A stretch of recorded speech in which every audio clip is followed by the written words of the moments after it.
Hello, my name is Lacey Sheldon, and I am a librarian at the McIntosh Memorial Library. And today for Conversations, we are hosting Mr. Tom Lukens, who is the board chair of our local Valley Stewardship Network. And Tom will be speaking today and leading a group discussion about the book Nature's Best Hope by Doug Tallamy, which is available for anybody to check out at the McIntosh Memorial Library. So without further ado, Tom, if you'd like to add to your intro, let us know a little bit more about you and share what you have prepared for us today. Thank you so much for being here. Really looking forward to the discussion. Thanks.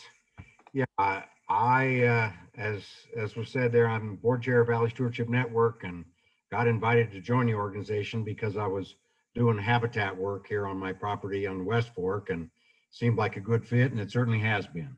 So I've been involved for 10 years and it's been fun as we were an organization that started with community conversations and then had a water quality focus and citizen science. We turned our attentions to what is going on in the uplands and what water drain, where the water drains into our streams is certainly as important as the waterway itself. So it's the land use and certainly planting natives is about land use. So we welcome anybody in interest in VSN, and if you're not a member, I hope you'll look into joining us. Nan Marshall is part of the program here. She's our membership and communications co-director at VSN, and so reach out to Nan or info@valleystewardshipnetwork.org, and hopefully we can continue this conversation. My hope for this is to get people interested in and maybe even create an initiative that might help others begin to plant natives and be conscious of creating a productive ecosystem in their yards or their properties that encourages biodiversity. I'm a biodiversity fan, and this Tallamy's work, I think I discovered in the La Crosse big bookstore. I was just actually perusing the books and seeing a book entitled Bringing Nature Home, which was what Tallamy's first is. I thought, well, that title, that suits me well. How you can sustain wildlife with native plants was a byline on that book. And so it interested me. And like with all good reading, when you read a book that's good, you look at the bibliography. Happy when his second book, the one we're focused on here today, Nature's Best Hope, came out. So I have had a long interest in horticulture. My career was in horticulture, but almost embarrassingly now, it was ornamental horticulture.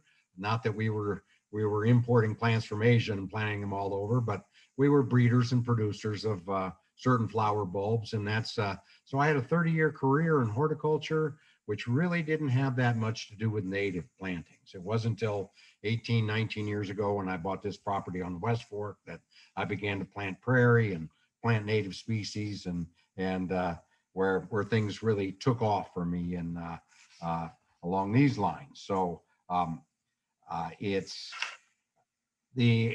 like to start out by inviting participants and I will give you my takeaways, my top lines, the big takeaways from Tallamy's work, and I've got some notes here. And to me, what Tallamy's all about is native plant diversity with an emphasis on keystone species, which support food webs, biodiversity, fully functioning and self-sustaining ecosystems. I think one of the primary points of this is the keystone species comment, which as you may have read in the book here, basically 5% of our local genera support 70 to 75% of the region's biodiversity. So if we were to begin to help each other with getting more diverse plantings into our area, into our yards and properties, focusing on keystone species would be a really great way to go. So as you may have noted, the keystone species in trees are oaks, willows, and cherries. So we got quercus, which are the oaks. We got the salix, which are the willows, and then the whole prunus genus, which is the plums and cherries, and the black cherry is one of the more productive, is second most productive tree species we can plant in this area, followed by willows closely behind, but oaks are the number one, and then the cherries and willows. So that's the biggest part of the thing has to do with increasing biodiversity, and we're going to get wildlife to follow.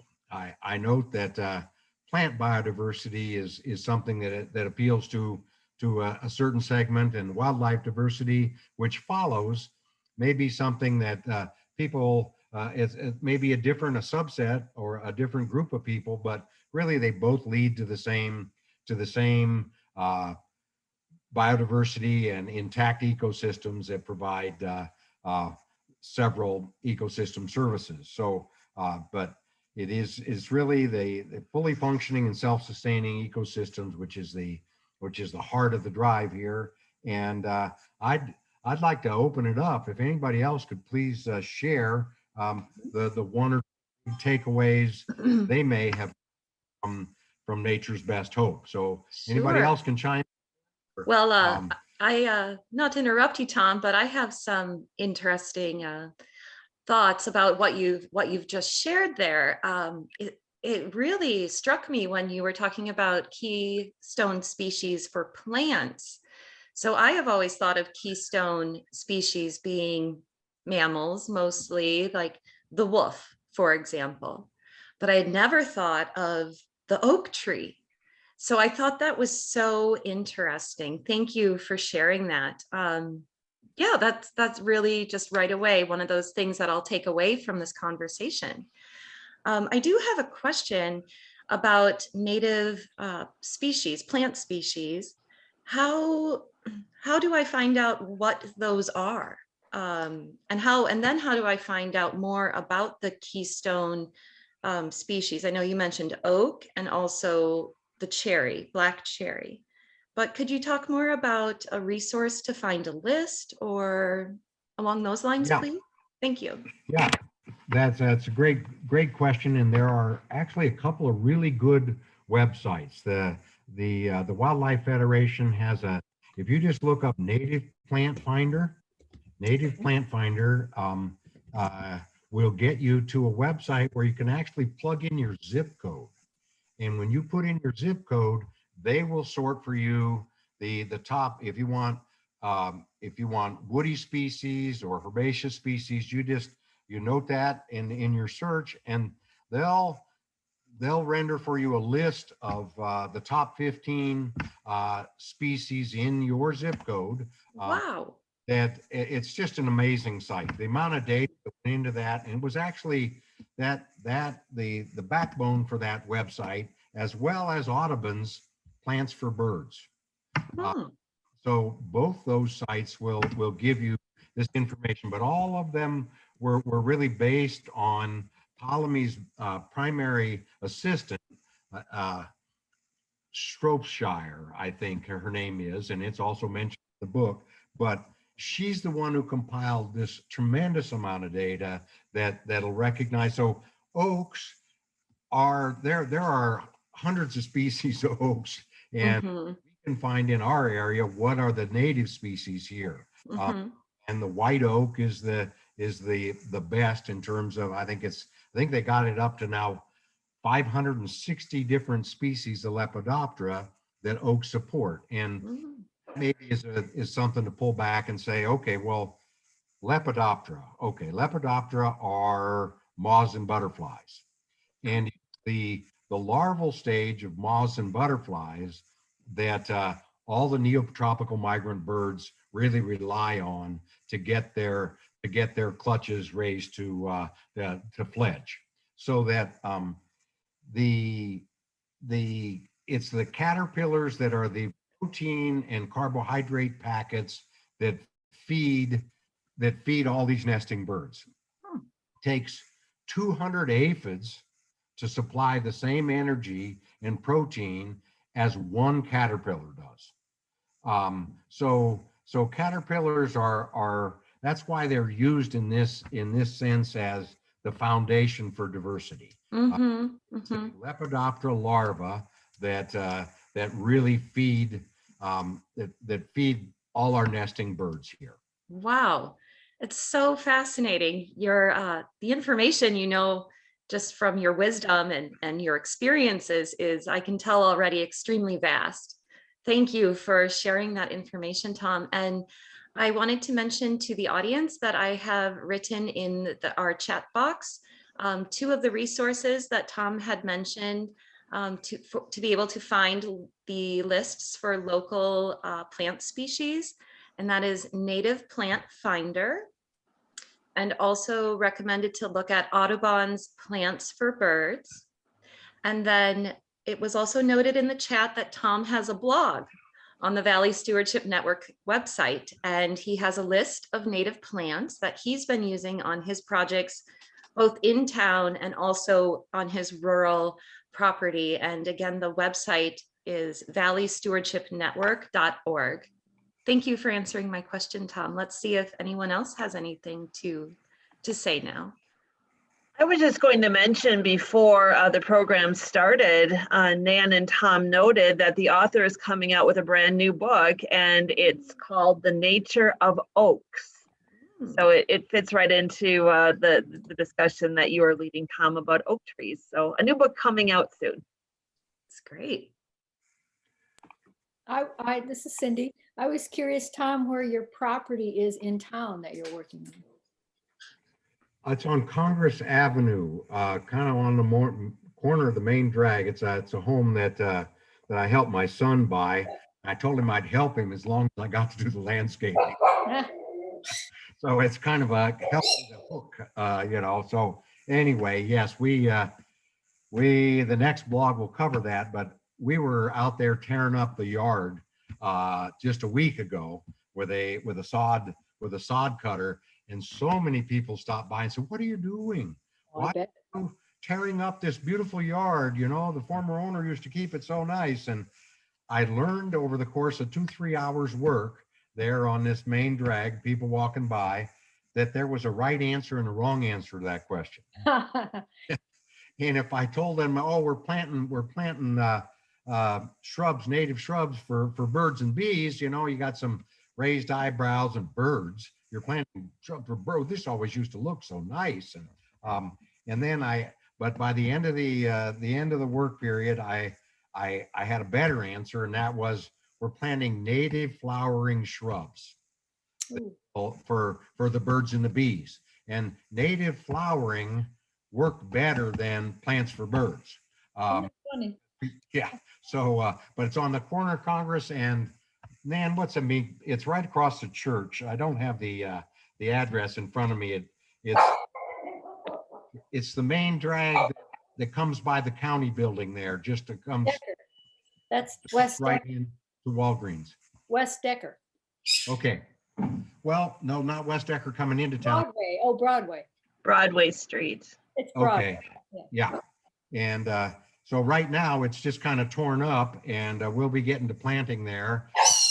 Today, as a matter of fact, I received the choke cherries that I got out of Michigan. So today I start planting at my site, and but yeah, both places and my place out here. And what I'm really hoping is, if there are others that are beginning to plant natives, I would love to know who you are and where you are, because ultimately we need to show our neighbors and anybody who might be interested in a workshop or tour what we're doing, so other people might think that they also might be able to do something like that. So Great. That's one of my hopes for this, is to come up with some names of some interested people, and maybe we get together in a casual committee and we see if we can actually create an initiative out of this. Hey, that's so great. Thank you, Cindy, for asking the question so we can start to see how it develops here in town too. That's really super cool. Tom, there was another question that came in from the audience. So I will read that off to you.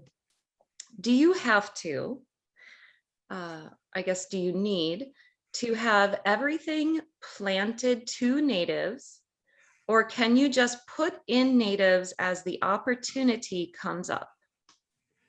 Good. Yeah, that's right. You know, you do not have to go to an exclusively native thing or go on about tearing out everything else in the yard. The idea is that lawns themselves, though, are rather sterile. They're like a biologic desert. They really don't support much of anything. So if we can replace a little bit of lawn with native plants, and any chipping away at it. If you have some honeysuckle, you get rid of the honeysuckle, then, you know, put in a 9-bark or an annieberry or a red osier or something that also looks good, but that will support some diversity. So no, it's not necessary. I think the research suggests that when you have fewer than 30% natives in your yard, you actually depress nesting success. So you kind of work toward moving it toward more natives, but any native will do.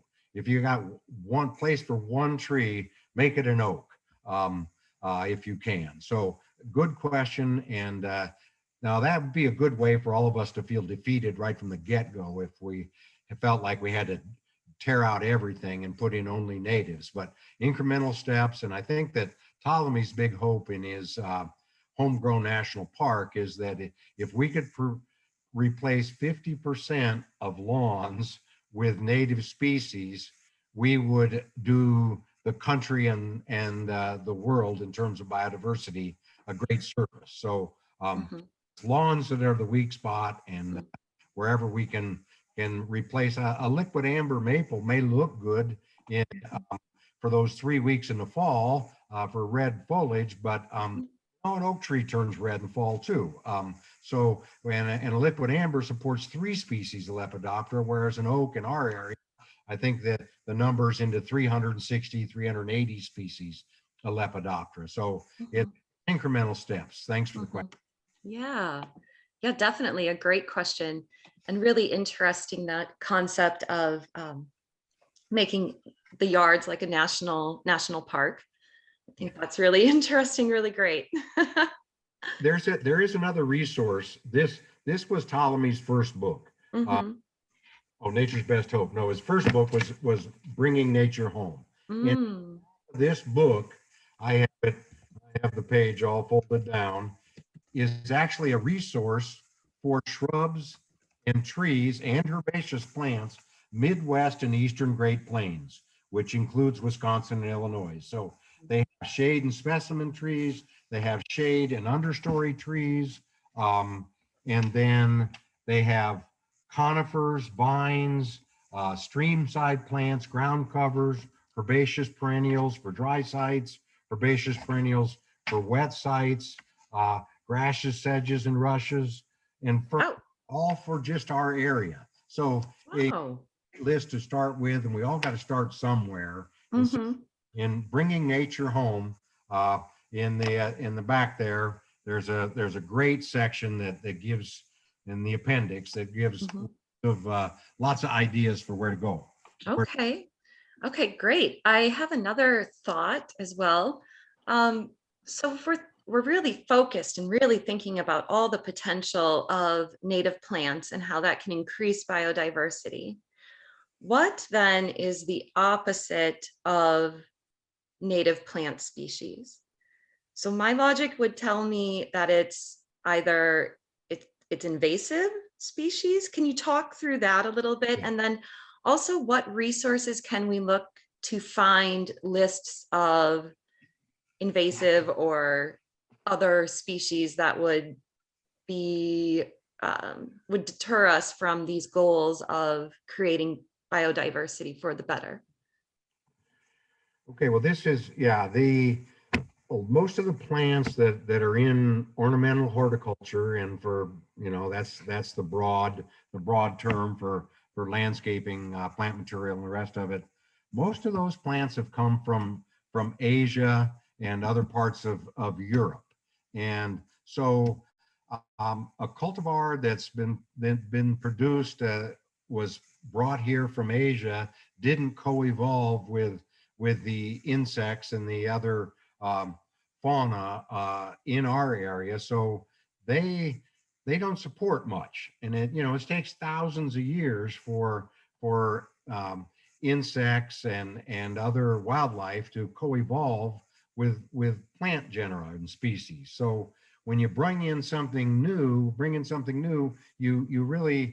you're introducing something, and we're at quick pace. It may take 1,000 years for a new species to enter our zone prior to humans bombing around the world all the time and importing legally or illegally species from other areas. So most of the plants that are available at nurseries and the like are cultivars that have a particular bloom characteristic or plant habit that have been identified as desirable for landscapes. And so most of the stuff, though, is a lot of them are Asian, and they just don't fill a niche here. So that's a partial answer there. The DNR, and there are lots of sites when you look up invasive species that'll target the honeysuckle and the barberry and some of these other things that we have so much of around. Now is a good time to look around and see how much of the green understory is actually honeysuckle, because that's the first stuff that'll leaf out in the spring, starting to catch up. Some other stuff starting to catch up now, but the Department of Natural Resources gives you some good looks at invasives. They'll tell you what's up and also how to eradicate them. When it comes to the native plant species, I did an awful lot of my research just on Google. When I identified a plant, finally had it show up in the native plant finder, found out that it was originally native to our zip code, then you could read about it from any number of websites. And then you can also just look for plants for sale. If you're looking for New Jersey tea for sale, which is one of the plants that I'm putting in my landscaping, it's a little 2 to 3 foot tall shrub that supports a lot of wildlife, and it also flowers and is fragrant, has 3-season interest.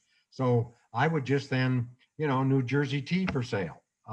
And sites would come up. It's Nan and I's hope that we put together a comprehensive guide that will later get onto VCN and hopefully part of a larger initiative that'll tell you what native nurseries are selling, or what local nurseries are selling in the way of native plants and resources. We really want to support the local folks that are spending their time and energy propagating these things. So we'll come up with more of those. We have in my site, I think my blog, we did mention some of them, but it's by no means a comprehensive list. But we want to support the local folks that are doing this, and we will be working on a more comprehensive availability list. Yes, absolutely. Thank you for that answer, Tom, and a complete round of applause for all the local propagators and local businesses that are pursuing these types of initiatives to provide native plant species for the community to be able to purchase. So hats off to them. Thank you for really acknowledging that. That's great. I just wanted to mention one aspect that Tom brought up that kind of fascinated me. Maybe if I spent more time gardening than I actually do, it would be apparent to me. But the whole idea of the lawn being biological desert just kind of blows my mind, because whenever I'm out on the lawn, I get covered by creepy crawlies, it seems like. But actually, mowing your lawn is killing off the eggs and the homes for many of the species that are actually quite helpful to us. And They talk about how, you don't have grass, they don't see grasshoppers in your lawn and all these other species of things. And I don't think people are really aware what mowing their lawn is actually doing. So I think if people had a better idea of what was going on there, maybe they would reconsider their giant lawn. So that was one thing that struck me. Absolutely. And one of the notes I made for this presentation, and also because I want to have it on the top of my head, there are 40 million acres of lawn in the US. That's 40 million acres that used to have native plants that supported local biodiversity. So 40 million acres of lawn in the US, and we're adding 500 square miles of lawn annually in the US. And this is basically a planting that uses a lot of fertilizer and pesticides. 50% of the fertilizers and pesticides applied in the United States are applied to lawns. And that's shocking. It's also estimated that around 50% of those, it's known that half of the chemicals that we put on our lawns are illegal in the EU because they're known carcinogens. So we do this, we let our kids go out and roll around in the grass. And if you got a lawn service, they've sprayed that thing 3 or 4 times this year with pesticides. So it's really important that if you're going to grow a lawn, at least don't fertilize it and spray pesticides on it. Another thing about lawns, 8 billion gallons of water are used to irrigate lawns annually in the United States. There's a water crisis in a lot of the United States, and yet we're pumping 8 billion gallons of water just to keep the stuff green. So yeah, and in nature's in Homegrown National Park, Tallamy is wishing we could replace half of the lawns in the U.S. with native plantings. And that's his big goal. And one of his sentences, it says it gives him the shivers to think how much advancement of biodiversity and how much more functioning ecosystem we would have if we were to actually realize that goal. Yeah, well, that's really something to consider there. Absolutely. Thank you for your question and comment, Nan, and for your response, Tom. Really great. Yeah. Here's another audience member that'd like to speak. Go ahead, Cindy. Oh, okay. I don't know if any of you have had a chance to look at this, the new paper we get on Fridays now, 11, to mow or not to mow. And they're kind of saying the exact opposite of what we're trying to say. Mow for ticks is basically, but it's page 11, and it's just disheartening because they're not getting it at all. Yeah. And ticks don't live in lawns. Ticks go up on vegetation that's 12 to 18 inches, 20 inches tall, and wait. They call it questing, waiting for the mammalian acids to wake them up and cling to us. So lawns and ticks, it's erroneous. It doesn't work that way. It's really a shame that we're even talking about the British and what they're doing and how silly it is and so they're really, timing is pretty interesting. Yeah. Thanks for mentioning that, Cindy. Thank you for your comment. It's an uphill battle, in other words. Sure. But I have a comment. I don't know, maybe you talked about this already, but I'm the kind of person that's more than ready to jump in and do all this stuff, but I need help. And then I wish there was a service in town or in the county that did that, because I'd be more than happy to work with them. So maybe that's another thing we can talk about. Well, that's one of the things that Nan and I were meeting just last week. We would like to get an initiative going. Valley Stewardship Network has done a lot of citizen science, a lot of help with water quality monitoring. We're working more with producers to try to get cover crops in and more environmental consideration as they produce our food or animal feed. So, but we'd really like to get an initiative that involves more of the citizenry. And Cindy, this is something we would, if we could get a core group of interested parties. I mean, I don't know if you saw it in the book, but St. Louis did a thing. It's called Bringing Conservation Home. And they have managed, they got some grants to pay for consultants to go out to people's yards and to look at plant communities and potential wildlife enhancements for individual property. So it's our pipe dream would be to get enough interested people to have a core group that would commit themselves to some volunteer time to helping others, but also to get some real experts in to take a look at somebody's place. So get some grant money to help design some plantings. In some cases, it may be really modest adaptations. You know, if you got that dying maple tree and you need to replace it anyway, then a red or a white oak is going to do a tremendous amount of good for you. So I'm with you. It would be nice, and that's really why we're doing this, is to begin to nudge people along. But when you go to the native plant finder site and you look for the top ranked trees, you at least choose your planting from those listed in the top 15. It's the same thing for herbaceous material. The goldenrods, the asters, and the perennial sunflower families are the best herbaceous species genera to support biodiversity. So if we just get these keystones, and we kind of like to do, like, you know, maybe there's a way we can sign people's properties that are working toward this end.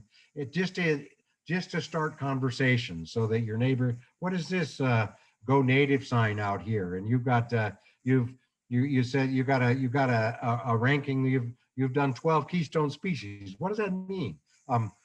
If we can get an initiative like that starts conversations going, and I have a detailed bunch of notes on this. So if we can end when we end this conversation, and we've taken notes, Cindy, that you have an interest, or anybody else that might have an interest in this initiative, because I think it would be a lot of fun, and it'd be a place for volunteers to plug in and help. You know, what's a 6-hour job becomes a 1-hour job when you got some extra hand. We hope also to start a little tour workshop thing. I think Dave Greer, who's joining us here on this, and I are hoping to get a little tour of what he's done at his place, what we're doing at the Congress Avenue place, my son's, what's happening out here, a little jump around and talk. This is here, why, and give people some ideas of what they might do next. Well, Tom, please let the library help in that too. I've been so proud of this book that we're talking about today from a library director's perspective, because there hasn't been a copy available through the library system for months. And I looked today right before this program, and every copy of this book is still checked out in our system. So I think there's a lot of people out there that have very similar interests, and we would be happy to be part of helping, you know, create a group that can continue this conversation and see where it goes. We're very committed to that. Well, thanks for that. I understand you guys got 10 copies and that they've been out circulating. That's wonderful. I wish more of them had showed up here, but hey, if we just need to get the word out, and you know how it works with Synergy, like a big chore. As soon as you get some other folks that are thinking along the same lines, all of a sudden you get momentum, and it's fun. So more interested parties, if we can get together, we can have a little Zoom meeting, but really organize something. I'd really love to get a Go Native for Biodiversity initiative started in our area, both one for urban folks and for rural folks, where we could take this one step further. That's great. Okay, thank you, Trina, for your comment there. Otherwise, I'll go to my notes.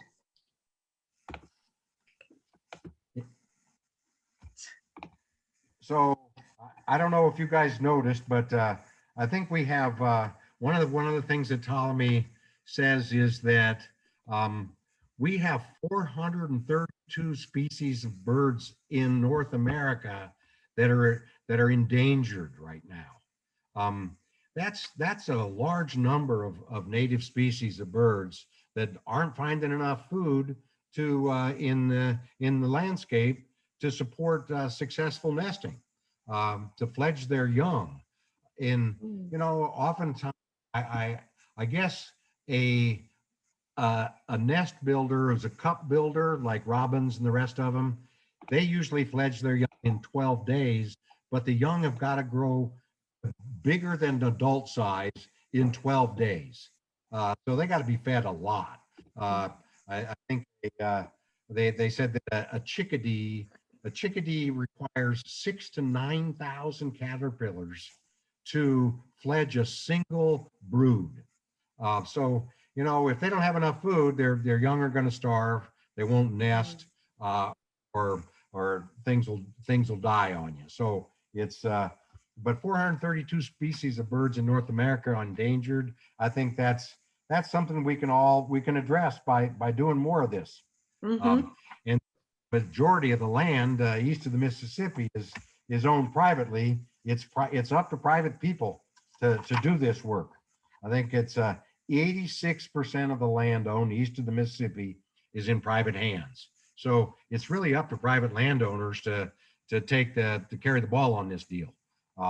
Is to get maybe it's just going out and putting wires around young oaks to keep the deer from turning them into shrubs or discouraging. There are all kinds of things we can do. But so anyway. I have a question for you, Tom. Let me do this. Would you be willing to speak towards actions that people who are living in the country or own property rurally, what are some of those larger scale ideas that a homeowner, a landowner could pursue for this type of initiative? Great question. I've had a fantasy to plant or protect an oak. That's the most important thing we can do. The age curve in oaks in our landscape here is in the 65 to 75 year range. That's where we begin to see appreciable numbers of oaks. That's because the deer populations used to be pretty minimal in our area, but the deer we don't have any predators left, and in some cases, your people are planting food plots, and deer are an economic, where they bring in lots of hunters and money and stuff. So, but the deer themselves, we are in an area that could support about 15 deer per square mile around here, and we got over 100 deer per square mile around here. Oh, wow. Protecting native species from deer browse is one of the most important things. So just scouting your property to find oaks, cherries, and willows, and protecting those species. And that's another thing that lots of people think of the black cherry trees. Oh, it doesn't live that long, and yeah, the birds like them, but I think I'll plant this ginkgo, which is totally native. It's going to live longer, but it's nothing. So rural landowners can begin to protect the keystone species that they do have. And even in herbaceous plants, goldenrod sometimes gets a bad rap because, oh, there's so much goldenrod here. I want to get rid of this and get some more flowering plants in there, some more variety. Well, goldenrods are the #1 herbaceous species for supporting plant biodiversity. And it's also true that some of what we take culturally as, oh, it's so nice to have everything neat and tidy in our yards. You grow herbaceous native prairie plants, and then come fall, they start to look messy, and we chop them down to the ground and go burn those stems or put them in the compost pile. Well, those stems, the bottom 12 to 18 inches of those stems, 12 inches in particular, harbor lots of nesting insects that'll be next year's butterflies and larvae that'll feed lots of birds. So we need to adjust what we're thinking a little bit, and maybe, okay, trim the tops, leave that bottom 12 inch and let those insects mature. So there are lots of little steps like this. See, woods are good woods. You know, we get the idea, oh, there's a dead tree, I'll go cut it down and burn that thing. Well, the cavity nesters have been deprived of a place to nest then. A lot of our native Lepidoptera actually overwinter in dead wood, and that's where their larvae will develop and turn into the butterflies that'll take us the next round. So some of what our cultural ideas got to change. We need to a little messier is good. So anyway. Hey, yeah, that is really thoughtful. It's really thoughtful to make that, knowing how to make some small steps can really be impactful. And I think it does really take notice, or, you know, having this information and then having a few strategies to use that don't include tilling up a whole, 10 acres and planting a prairie. You know, there are certainly some other steps that can be taken, like, for example, learn how to identify native species and then take out some wire, like you're saying, and go fence it off. It sounds like, what is a good dimension for fencing off the native species that I would find out on my property? Well, I go out and try to find the young oaks that the squirrels bared the acorn on and didn't harvest. So you got these little 1 and 2-year-old oaks that just show up in the grasses and the like.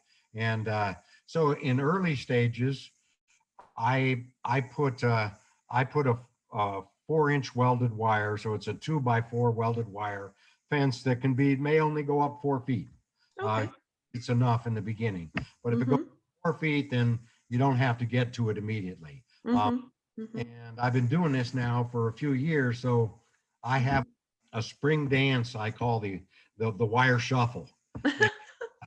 And I'm moving the small wires off of trees that have branch out and go through that wire, and I remove the small wires and replace it with a big wire. Once it gets above browse height, then you can take it off. And sometimes that's 4 feet minimum, 5 or even 6 feet. 6 feet is what deer will browse to. But if the wire's wide, 4 feet will keep them from turning that could be a stately oak into a branch shrub. So okay, great. Wires and early on when you're planting, if you're planting nylon collars to keep the rabbits off of them. Something you can buy from Forestry Supply or something out of Mississippi. They'll ship it right to your door, and bamboo stake and a nylon mesh, and you got your first year, maybe even your first 2 years, and you start moving up to wires. Okay. Hey, that's great, Tom. Thank you for taking those thoughts even a few steps further with direction. That, I think, is a great thing to share during this discussion as well. You have a lot of experience and some wisdom to impart on people who may just be approaching this topic for the very first time. So thank you for that. That's just so great. And in the back, in the back of Tallamy's book, he does list the 10 things you can do to encourage biodiversity. And they're briefly: shrink the lawn, plant keystone species, be generous with your plantings because you're going to lose some of them. The trees grow in groups. They don't have to be single and out there. Be generous with your plantings. And if you plant for specialists, just like we plant milkweed for specialists, well, there are lots of other, for monarchs, there are lots of other butterflies and moths that will also feed on milkweed. So network with your neighbors, and also think about your hardscape. Maybe you need to supply a little bit of water, a bubbler, they say, in your yard. That little sound will attract lots of birds. So you can, and where you got window wells, cover your window wells so the frogs and salamanders and other things don't fall in there and starve to death. But yeah, so don't spray and fertilize, but Ptolemy does a really good job of giving you little steps. And I think it's important for all of us to feel like we can contribute by making steps. Everything's so overwhelming. We to feel that we're contributing in some small way to more biodiversity and functioning ecosystems. Absolutely. I feel like applauding. Yeah. Let's take a little, or I'll take a little pause here to see if there's anyone else in the audience who has anything that has come to their mind, anything that they'd like to share right at the moment. Okay, everyone is really absorbing the information. That's so good. I was just going to ask. Go ahead. Is there anybody listening who's begun to plant natives? I'd love to hear about what you're up to. Anybody? No. Maybe not right at this moment. Trina, you were going to mention something? I just wanted to know if you called it the barbed wire shuffle. Is that what you said? No, just the wire shuffle. It's not barbed wire. It's just the the wire shuffle. Yeah, I buy the wire at Nelson's or Tractor Supply. It comes in 100-foot rolls. And at one point when I was planting a lot of oaks, I planted 200 or 300 oaks out here. I actually calculated with my nylon sleeve, my weed cloth, the bamboo and the wire. I was starting to spend $7.50 per tree. It's not necessary. You don't have to go to those lengths, but I'm a guy and this is fun for me. So, yeah, just it's small steps. And a lot of times, one of the things we make a mistake about the process of going more native is that sometimes naturalizing your landscape has more to do with discouraging the things you don't want, encouraging the native plants you do want. It doesn't have to be a whole-scale planting effort, but you can just go out there and favor those cherries or oaks. And another thing, we think of willows as kind of a scab tree. You know, they're chunky, they're messy, but willows are the second or third most biologically productive genus you can have in your property. So we also need to kind of change the way we think a little bit. Box elders are in the top 10. I don't know a person who thinks of a box elder as most people just think of them, it's fast growing, it's kind of a junk tree. I'm going to cut the dang thing down, even though it's not doing me any harm. But that's just suppressing the functioning of the system. It's making it less productive. Well, that is certainly something to think about there. What did you say the second most one was, Tom? Yeah, it's the prunus, the whole cherries and plums. The cherries and plums, yeah. Prunus, cherries, plums, and willows, the salix. Okay. I even carry a crib sheet in my wallet in case somebody is interested in out of bringing nature home. So this little thing here ranks the tree species by biodiversity. So it's willows, cherries, plums, and then fourth is birch, poplar, cottonwood, crabapple, blueberry, cranmaple, maple, box elder. So and then elm. So you know, there a lot of those trees will be thought of: maple, box elder, you know, crab apples, cottonwoods. People think of those as maybe not so nice, but they're really critical. We got to think before we get the chainsaw out. Yeah, sure. The tree service. Sure. Trina, thank you for your question. I'm sorry. I just wanted to say, Tom, you were asking about people who are doing something. I'd be amiss if I didn't give credit to Dave, who's helped me with 4 acres that I'm trying to do with I say I'm turning it into a pollinator habitat. And Valley Stewardship has spread seeds on my land. And there's several spots that I'm trying to do things like that. So I want to thank Valley Stewardship for that. Yeah, Dave and I work together. We make landowner visits. Dave's got thumbs up there, appreciates it.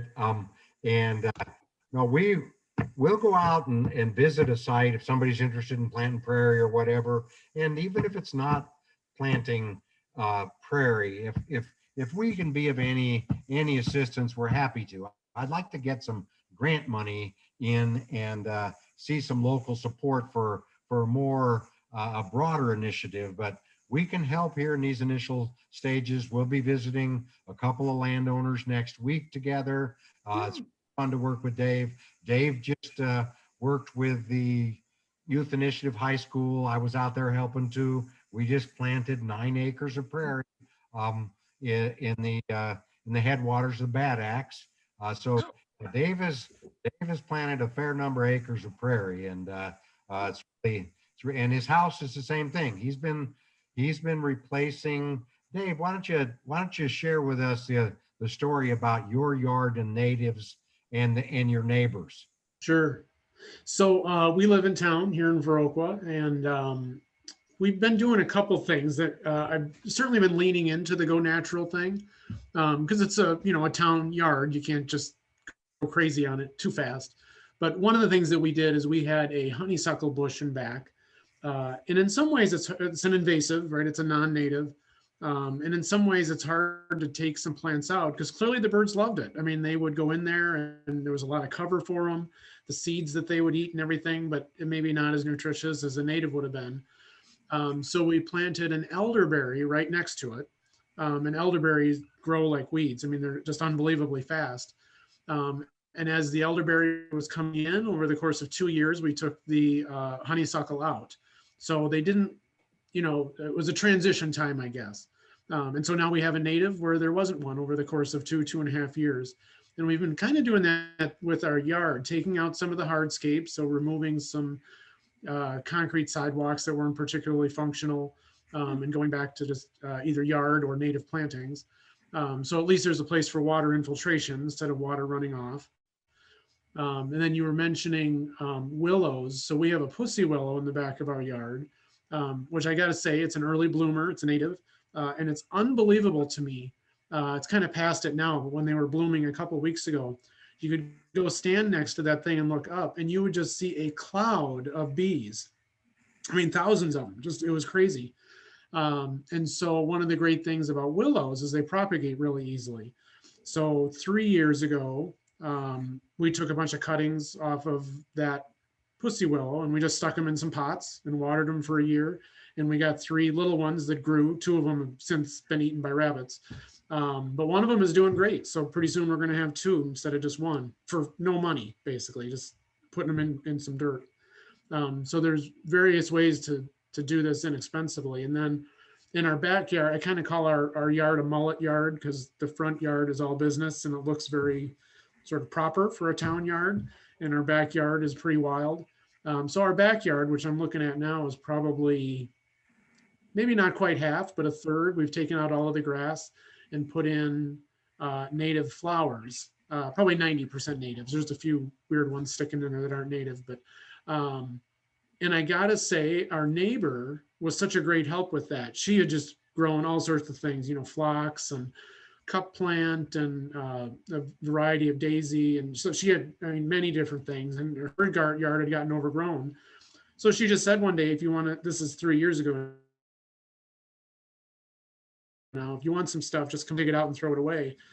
So we got a huge head start. And our yard, I got to say, in July and August is literally alive. I mean, there are bees and pollinators and birds and butterflies and moths and all sorts of stuff. And I can go out and look and see lightning bugs and stuff during the summer. And if I look around at some of our neighbors' yards, which look beautiful for a yard, there won't be very many bugs over there. So to me, I can really see that what we've been doing has been making a difference. And a lot of birds, a lot more birds than we had 4 years ago when we first got this place. So it's been great. It's fun to do. And beautiful, I gotta say. Nice. Wow, that is really fascinating to hear, Dave. Thank you for sharing speaking about the work that you've been doing and also sharing your own experience of how you know, you've witnessed things change in your own yard from applying these methods and by focusing on native species. Sure. It's really excellent. Thank you. I really like to think I would be altruistic and just do it because it's good for bugs and birds. But I got to say, my big payoff is the flowers. It is pretty beautiful. Yeah. Yes. Because just about everything blooms. I mean, maple trees bloom and grass blooms. And so there's always something out there. So it's nice. Yeah, that's so great. I think one of my additional takeaways from this is that there is, a plant to suit all different types of environments. You know, there is a native plant that you could plant in a shady place. There are native plants you could plant in your front yard that are really attractive and beautiful for that curb appeal. And there are also real mainstay keynote species to focus on, to put somewhere else on your property. So that's one of my takeaways from this as well. Thank you. Tom, do you have any other thoughts? Or Trina? I was just going to say, we're really fortunate in this area to have Valley Stewardship Network and the amazing resources of Tom, Dave, Nan, and others who are literally right downtown on our main street. And so what a wonderful resource to be able to tap into. Your knowledge, it awes me truly. I really, this has been incredible. In that bringing nature home, you were mentioning shade, you know, a shade spot, and they have a breakdown for shade and specimen trees, shrub and understory trees, the herbaceous for shady sites too. So it's really, there are lots of choices, and asters come to mind. Asters are, you know, they bloom all the way into October, and there are so many aster species. So asters alone can give you color from midsummer all the way into the fall. And in their fall blooming, there's virtually nothing else in flower when the last of the asters are in bloom. So and that's good color. They're really long lived. So yeah, you can certainly do a good job. And another I want to mention here, this is another one of Doug Tallamy's books. This is The Living Landscape. So Richard Darkey and Doug Tallamy, it's Designing for Beauty and Biodiversity in the Home Garden. So if you're interested in doing a bang up job with redoing your yard or whatever, there's some great ideas in here. The photography is just wonderful. But this is the Living Landscape by Tallamy and Darkey. And as I said, when I read a good book, I go to the bibliography. And from Tallamy's bibliography, there's another one, Planting in a Post-Wild World. And this is by Thomas Rainier and Claudia West, about designing plant communities for resilient landscapes. So there's resources out there. These are 2 hardback books. I don't think they're out in paperback yet, but they're beautiful books, good coffee table book, and another resource. Well, we love hearing book recommendations. Thank you, Tom.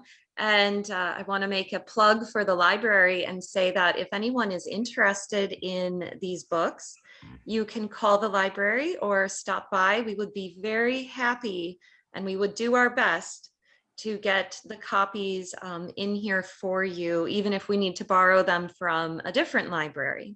So please, if anyone who's watching today has any interest in that, please call your library. And my one question to you, Tom, is will you come back again? I think you have so much more to share with us, and I'd love to have you back.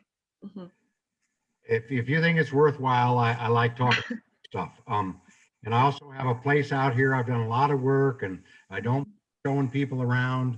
I have a charter for my own property out here, 87 acres on the West Fork, and it's to protect and enhance biodiversity and carrying capacity and create a means of sharing it. So visiting and showing people what I'm trying to do, what's working, what isn't working. I'm happy to share it. And I can be reached tom@valleystewardshipnetwork.org, or Nan is the same at valleystewardshipnetwork.org, or info@valleystewardshipnetwork.org. Please, if you have an interest in this initiative, let us know, because it takes more than one or two interested and passionate people to really start something. So if you have an interest, if you'd like more information, if you'd like Dave or I to come out and talk to you about what you're thinking about at your place. Started here not knowing diddly about prairies, and now I'm thought of as somebody who knows a lot about them, but it's only because I talk to people and I listen and I took notes. So it's little incremental steps. And I learned from business, when you hire a consultant, that they don't need to know everything. They just need to know a little bit more than you do. So in small steps, I won't pretend to know what I don't know, but resources, getting people in touch with, and where's the cost share? Where's some help? Those are things we can help with. And I'd love to talk to you about what you're up to, Dave and I. So let us know.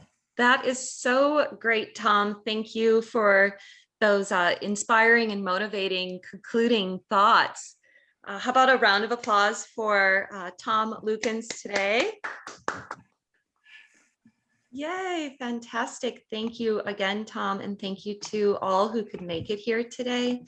I do want to mention one last thing, is that the library is hosting a native tree and shrub giveaway, which we will be doing on Saturday, May 8th at the Viroqua's Farmers Market.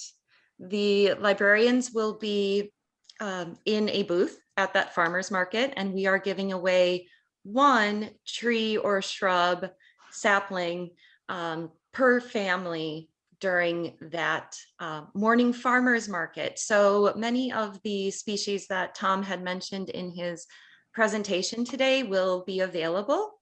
And we will also have an accompanying YouTube video about how to plant those saplings, which is our local city arborist, Mr. Dan Stalsberg, has put together that video for us to share as well. So please keep that in mind as we're moving forward from this conversation and into the spring planting season, as we'd hope we'd see some folks stop by. We purchased those trees and shrubs through the Vernon County's Land and Water Conservation Department, which is one of our county departments. So a big thanks to them. And they have their annual tree and shrub sale, begins every January, I believe. So more information on that. Thank you again, everyone, for coming today. Thank you, Tom, Nan, Dave. Thanks, everyone. And I hope you all have a very good day.